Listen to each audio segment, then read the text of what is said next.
যে বিষয় জানতে চাই যে ইলেকশনটা কিরকম হবে, ফ্রি ফেয়ার, আমরা তো বারবার বলছি ফ্রি ফেয়ার হবে, পিসফুল হবে, ক্রেডিবল হবে এবং পুরো বাংলাদেশের মানুষ অধীর আগ্রহে আছে এই ইলেকশনে ভোট দেওয়ার জন্য। আপনি জানেন গত 15 বছর হাসিনার আমলের 15 বছরে তারা বেশ কিছু ইলেকশন করেছে, সেগুলো তো আসলে ইলেকশন হয়নি, সেগুলো ফেক ইলেকশন হয়েছে।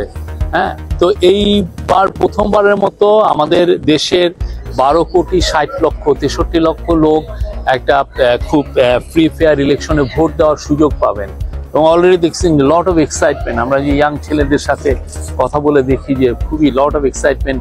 আর আপনি দুইটা ইলেকশন দেখেন, যদিও খুব স্বল্প পরিসরে ডাকসু এবং ঢাকা ইউনিভার্সিটির স্টুডেন্ট ইউনিয়ন এবং জাহাঙ্গীরনগর ইউনিভার্সিটি স্টুডেন্ট ইউনিয়নের ইলেকশন হয়েছে, বাট আপনি যেই পরিমাণ ছেলে মেয়ে সবাই কিন্তু ভোট দিতে এসছে।